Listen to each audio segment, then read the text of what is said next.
There is none in 2013, there is none in 2015, and there is none in 2018. So please take note of all these versions.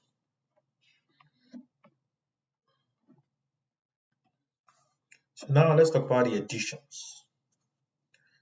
Okay, so the versions are like the year SQL Server was released, but the editions are the different, more like a different license package in a way. So basically, we have two.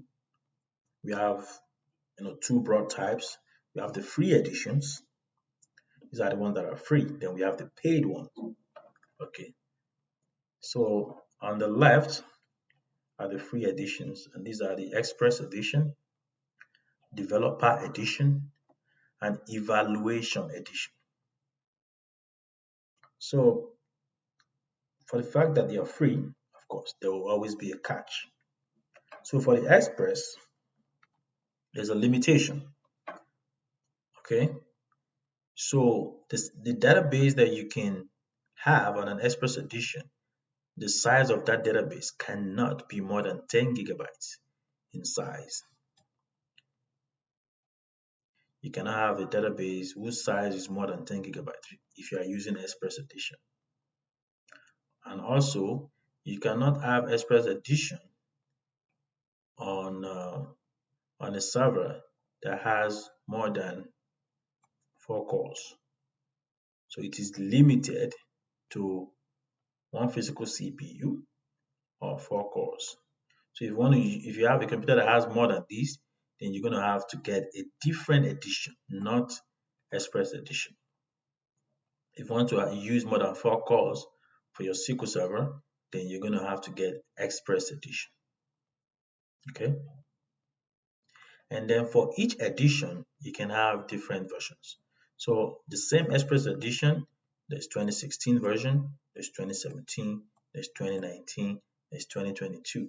There's all those versions in the same edition. Okay. Another edition is the developer. So for the developer, there's no limitation in terms of features, what you can do, or how much CPU you can use with it, or the size of database that you can have on it. See, it is fully functional. It has everything. You can do everything on it, but you can only use it for development or test purpose or purposes.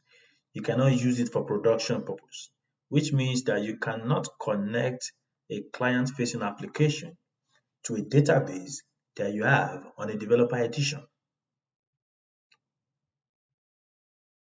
You can't do that. So if you need an edition that has all the features, but you need to use it for production, you're going to have to get a different edition. And that will be under the paid edition, which we're going to talk about later, shortly. So the third free edition is evaluation.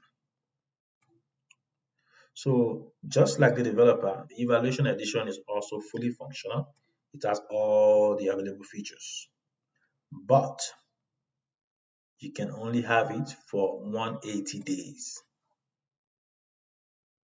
You can only have it for 180 days. After 180 days, it will expire. You will not have access to it again. So 180 days is approximately 6 months.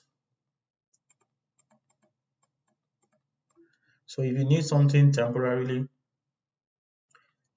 and you want to have access to all the features, this is a good one to have. And of course, you want it, if something free, this is a good one to have. And you cannot use this one for production purpose as well.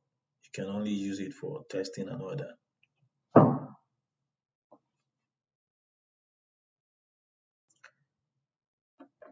Because if you need something for production, I don't think you want to need it for just 180 days since you're going live with your application. So even though the limitation does not say you can't use it, is if you need something for production, it's better to get something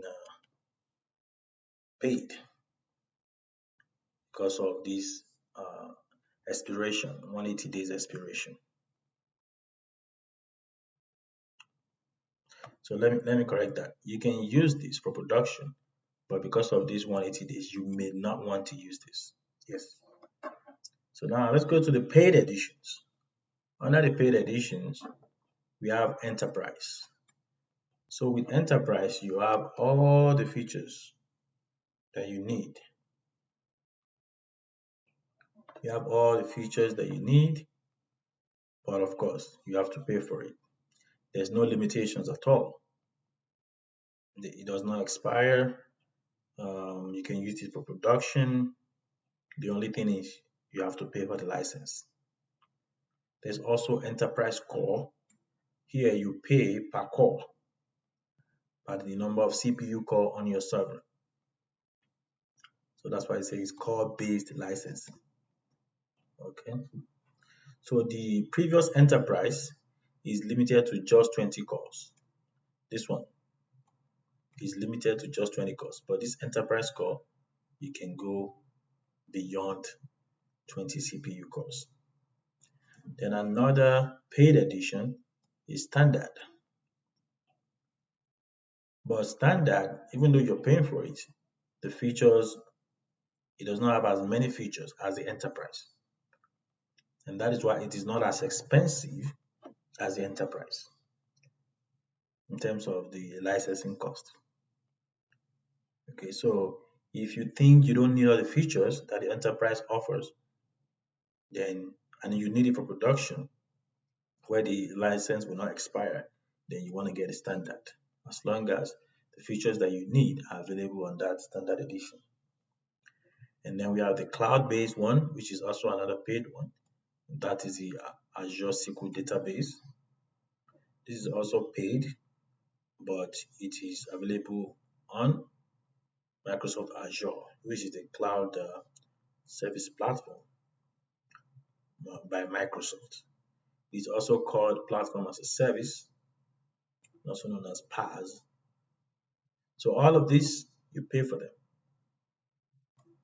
Okay, all of these you pay for them. But these ones on the left, you don't pay for them, but they have limitations. Okay, so there are two links here, or you can just go on Microsoft web page to read more or learn more about these editions.